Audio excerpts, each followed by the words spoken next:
when there is a genocide in Gaza, there is some anti-China media or individual who probably pro-West and pro-Israel also, who said like, oh, how about China, Uyghur?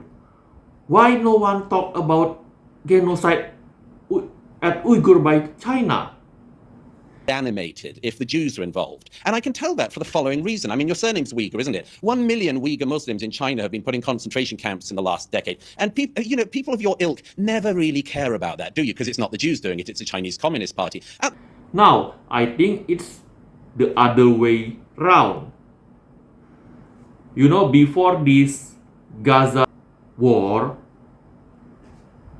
many anti-China media already been sent by West, okay, to talk about quote-unquote genocide at Uyghur China with lack of evidence over and over again till many people had Chinese, right? Now when at Gaza it happened ton of war, crime and genocide for straight 9 months, okay, where the evidence you can see with your own eyes. Suddenly, instead time for turntable for West to admit it that it is a war crime and genocide, some or many of them have an urge to say like, oh, how about China to use whataboutery on the case that already passed long time ago? Oh, how about China Uyghur? Like somehow the war crime and genocide at Gaza is done by a Chinese. Sure, IDF who dropped ton of bomb for straight 9 months and also do a harassment and torture towards men, boy, woman. Yet somehow it's China who is to be blamed. Look, you go to Uyghur, you come to Uyghur, it still have a life. It's a city. You browse about Uyghur, you will find YouTuber traveling to Uyghur nowadays, or the photos in the past that anti-China YouTuber love to use over and over again, or even just an anti-China influencer talk about Uyghur. But if you browse Gaza, you will see ton of war crime footage and genocide and the real destroy that happened at there. So it's different. By the way, I wonder why many anti-China influencers love to say how evil CCP or Chinese government is because strict at COVID. The Chinese Communist Party has been unusually clever and indeed brutal in stopping its people getting access to information. So there was a fear that people like me had in recent years that the Chinese people would not be able to uprise ever against the CCP, precisely because they had information, but it was the wrong information or limited information. But here we see a genuine ground-up protest movement, and absolutely understandably so. Lockdown was brutal enough in Australia and in Britain and in America, but my goodness, the zero COVID policy in China, where millions of people are locked into tiny apartments in massive, massive cities like Shanghai. No wonder they eventually have a breaking point. I'm very glad that they're showing it. But the moment IDF or Israel government bomb Gaza for straight 9 months, bonus ton of war crime footage, this same anti-China influencer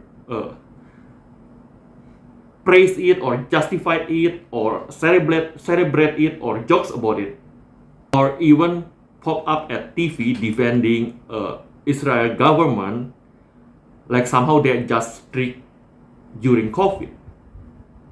Like somehow they just quote unquote strict during COVID. Seeing was because, as far as I can see, you're very ill-traveled as well as rather ill-lettered and ill-spoken.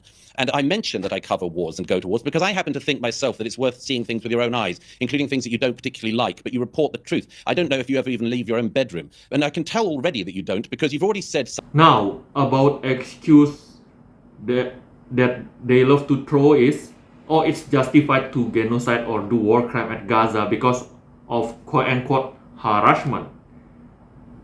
Look, I think this is hypocritical because IDF alone strip or harass man, even an underage boy, okay, for harassment attempt for humiliation of masculinity because the woman in hijab more suspicious, but they allowed her to full clothes, right?